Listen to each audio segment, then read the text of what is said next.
He used to be a guy who only flirted but never talked about love. But because of an unexpected encounter, he ended up falling for a woman who could destroy his entire life. I want you right now. Are you sure?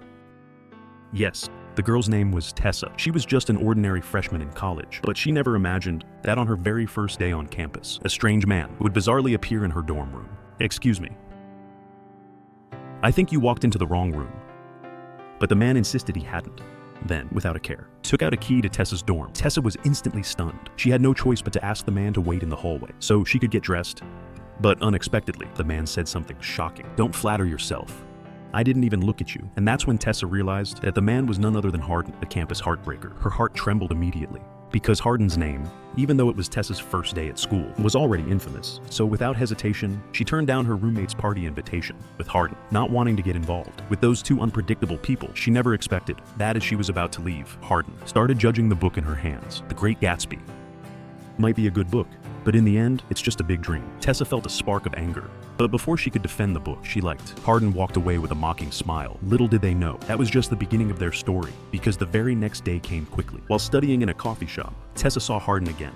So she tried her best to act like nothing happened, but his rebellious face and those casual glances still rippled through her calm heart like a stone hitting water, deeply stirring her emotions. So in the midst of these complex feelings, Tessa, who had always been a good girl, she agreed to the party invite, a party hosted by Hardin. But the loud crowd and the already wild environment made the newly arrived Tessa feel out of place, and her sweet, innocent look made Hardin's friend Molly feel annoyed. So during a game of Truth or Dare, she started targeting Tessa. What's the wildest place you've done? Tessa heard the question and froze, then refused to answer such a ridiculous question. But to her surprise, Molly mocked her. Wait a minute, don't tell me this is your first time. Everyone was stunned. So the nervous Tessa had no choice but to switch from Truth to Dare. But what happened next was even more unexpected, because the crowd started shouting for Tessa to kiss Hardin, which instantly made the atmosphere heat up again. Do you want to do it?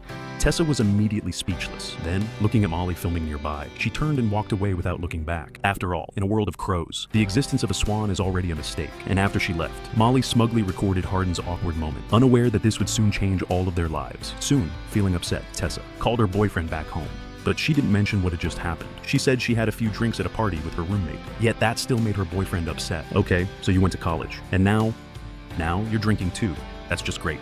Tessa, Noah. Can you not say it like that? But Noah didn't listen to Tessa's explanation at all, so not wanting to argue, Tessa hung up the phone quickly, then returned to the party.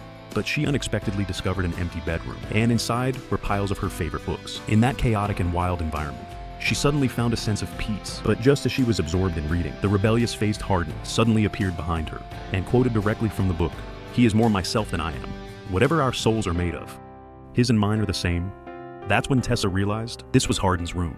And despite their opposite personalities, they shared the same interests. For a moment, her lonely soul felt a connection. She thought maybe Hardin wasn't as bad as she imagined, and she almost lost herself in his unintentional touches until a hint of sense hit her. Wait, I can't do this. I have to go.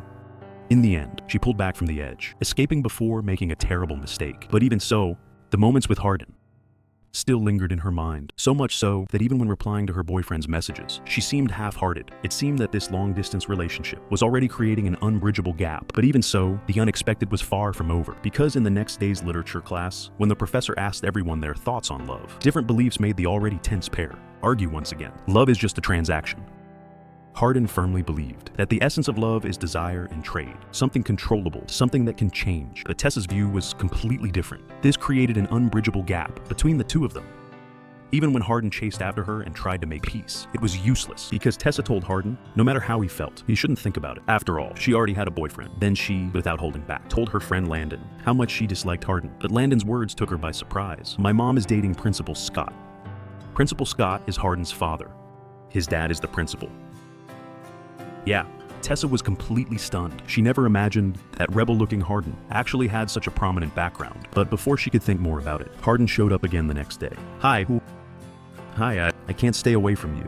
Tessa was taken aback by those words. She didn't understand what Hardin really meant, but Hardin gave a very proper excuse. He told Tessa that since he and her roommate were friends, he hoped that as people with mutual friends, they could let go of past judgments and get to know each other again. Then he invited Tessa to go to a mysterious place. But after hearing that, Tessa instinctively turned down Hardin's invitation. However, just when she was about to leave the house, she changed her mind. After all, during these youthful years, who could resist the charming bad boy? So they drove along winding roads, through dark forests, and finally arrived at a beautiful lake.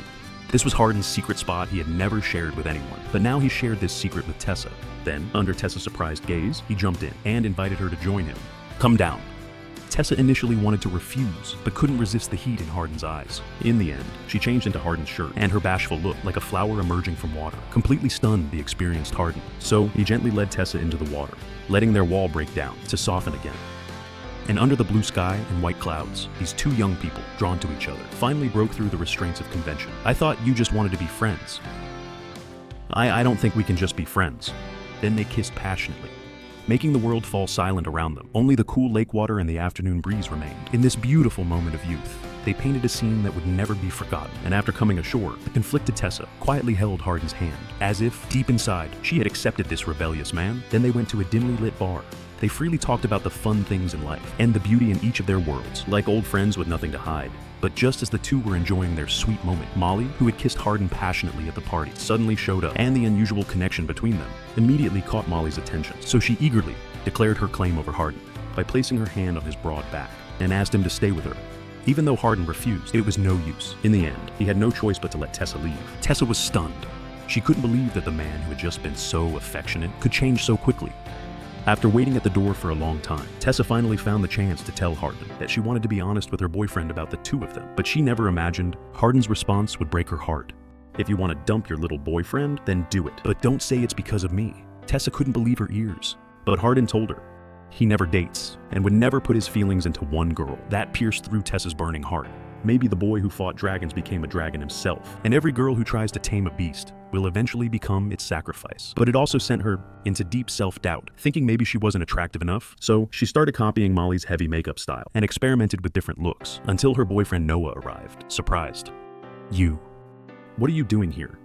Tessa hugged him tightly, trying hard to hide her panic, pretending nothing had happened. Then she brought Noah to a party hosted by a classmate, which directly triggered Hardin's jealousy, because even though his words were harsh, everything Tessa did still pulled at Hardin's heart. So when Tessa was being teased by her friends, he took out all his anger on his own friend, shoving him hard to the ground, and got into a fight without hesitation. Everyone was shocked, and after giving Tessa one last deep look, Hardin left in a rage. But what Tessa didn't expect was, that very night she received a call from Landon. It turned out Hardin had gotten into serious trouble. So without caring about the boyfriend waiting at home, she rushed to Hardin's house, only to find the place in chaos. "He doesn't want to talk to me. I thought maybe he'd talk to you." And that's when Tessa learned that Hardin's father was about to marry Landon's mother. All the family complications and emotional struggles, this rebellious man looked completely worn out. So he told Tessa that he was a mess, and someone like him didn't deserve a sincere love. But Tessa, who understood how he felt, didn't seem to care at all. Instead, she stayed by Hardin's side and got lost in the stillness of the night until the next morning, when she saw dozens of missed calls from her boyfriend on her phone. Tessa rushed home in a panic, but it was already too late. Her boyfriend had waited quietly at the door all night. "Are you okay?" "Yes." "Where were you? I sent you messages and you didn't reply." "I'm sorry, my phone died. I'm really sorry." "Where did you go?" But the guilty Tessa didn't know how to explain, until Hardin, who was still worried, showed up there too. Noah instantly understood everything. He looked at Tessa in disbelief, not able to believe this was still his kind, gentle girlfriend. "Please, can we just go inside and talk?" Noah, I don't believe it." Noah's heart shattered instantly. Then, ignoring Tessa's desperate pleading, he stumbled away from there. It seemed that in this unbalanced love, the one not loved was actually the outsider, and everything he gave to Tessa with all his heart only got him a single "I'm sorry" in return. "Noah, I'm really sorry." But Tessa could no longer lie to herself. So after calming down, she told Hardin that she had lived her whole life under her mother's plans, always being the good and obedient girl. Even her relationship with Noah was like that. But Hardin's arrival made her feel truly alive, so Noah was her best friend. But what she had with Hardin went far beyond friendship, and those words deeply moved Hardin. So he stopped resisting his relationship with Tessa, and as they spent more time together, feelings grew stronger. They would spend sunny afternoons smelling the scent of fresh grass, and in quiet libraries, read their favorite books. In the freedom of youth, they felt the sincerity and heat of love, until one day, when the two, caught in a moment of passion, were about to take things further. Tessa's mother suddenly burst in. "Tessa, sweetheart, Tessa, Mom, what are you doing here?" Everyone was frozen in place, and her mother had never expected that her usually obedient daughter. She actually did something so outrageous. So she ignored Tessa's pleading and ordered her to break up with Hardin. But what she didn't expect was that her usually obedient daughter showed an incredibly determined look in her eyes. She told her mother she refused to be who her mom wanted, completely breaking her mother's heart. So as someone who had been through it all, she warned her daughter, "He will break your heart." But Tessa didn't care at all.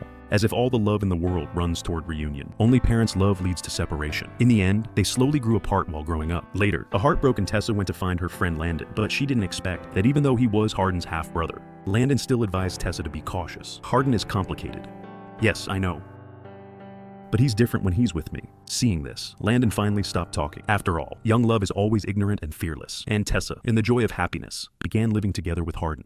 It seemed like everything was going for the better. The sweetness of love constantly filled both of their hearts. They held hands tightly on the sunny lawn, and in the blue aquarium, took photos of each other at their most beautiful. So Tessa told Hardin, nothing in this world could change how she feels about him. And with Tessa's gentle companionship, Hardin went to his father's wedding, letting go of his old grudge. But happiness is like the fruit of midsummer. When it's fully ripe, it must fall to the ground, just like the line Hardin wrote behind Tessa's back. My love for you will eventually fade into illusion, vanishing without a trace. And their happiness naturally caught Molly's attention. So on this day, while Tessa was resting alone, she suddenly discovered that Hardin's phone unexpectedly received a flirtatious message, as if the sender had a secret to hide, keeping it from her. But a flustered Hardin didn't offer any explanation. Instead, he walked away without looking back. Do you believe me? Of course I believe you. So why are you still unsure? But even so, watching Hardin's back as he left, Tessa still sank into deep unease, as if young love is always accompanied by regret and prejudice, gradually blinding the young, and Hardin didn't return even late into the night. So, unable to rest easy, Tessa followed a tip from Hardin's friend, and arrived at the bar Hardin often visited, only to see Molly, who had always liked Hardin. At that moment, Tessa seemed to understand everything, and immediately confronted her without mincing words. Her relationship with Hardin, but unexpectedly, Molly didn't care at all. Instead, when Hardin was brought in by a recent friend, she suddenly became smug. So she asked Hardin, isn't there something you should make clear to Tessa? But after hearing this, a trace of panic immediately flashed across Hardin's face. Then he tried to pull Tessa away from there, but Molly, determined to ruin the two of them. How could she let him escape so easily? Molly, ignoring her friend's scolding, she took out a video from when they first met. Looks like this was Mr. Hardin's first time being rejected, huh? You think I can't handle it? Can't handle what? Hardin, I'm going to make a bet. Make her fall in love with me. Then I'll break up with her. Tessa's heart shattered in an instant. She never imagined that what she once believed to be perfect and sincere love was actually just a meaningless wager to someone else. She looked at her roommate in disbelief, but the expression on her face said it all. It seemed everyone knew about this, and she alone was the fool. So, ignoring Hardin's explanation, with all her wounds, she walked away without looking back. Tessa, what exactly did you tell them? That was before. You're just a liar. That was before. You snapped your fingers and said you'd dump me. To that, Hardin had nothing to say. The intense pain pierced straight through his heart. So he asked Tessa almost pleadingly, you said no matter what, it wouldn't change how you feel about me. Then maybe we're both liars. The fish sinks, the goose flies off, and the path goes on. Only then do we feel how painful goodbyes are. In the end, the two were like birds and fish on different paths. From then on, they would never meet again. Tessa still left without looking back. It was as if this echoless valley was never worth the leap. But even so, the pain this relationship caused Tessa was far from over, and those once warm memories now turned into piercing blades, constantly cutting Tessa's scarred heart. At this moment, she finally understood the warnings from her mother and friend, and she would never become the princess she imagined in her fantasies. But life had to go on. So, after figuring it all out, Tessa returned home. She apologized to her mother for her immature behavior and found Noah, the one she had hurt, saying the words she had never said before. I'm sorry, Noah. It's okay, I know. I guess I just didn't expect it to turn out this way. However, Noah didn't blame Tessa for what she thought. Instead, he told Tessa that growing up means falling and rising again, and then finding your truest self, so you don't need to feel guilty. Because I finally understand, you are not my flower. I was just a passerby in your brightest moment. Tessa's heart finally felt at peace. With support from her mom and Noah, she overcame her heartbreak. She got a chance to study at a New York publisher.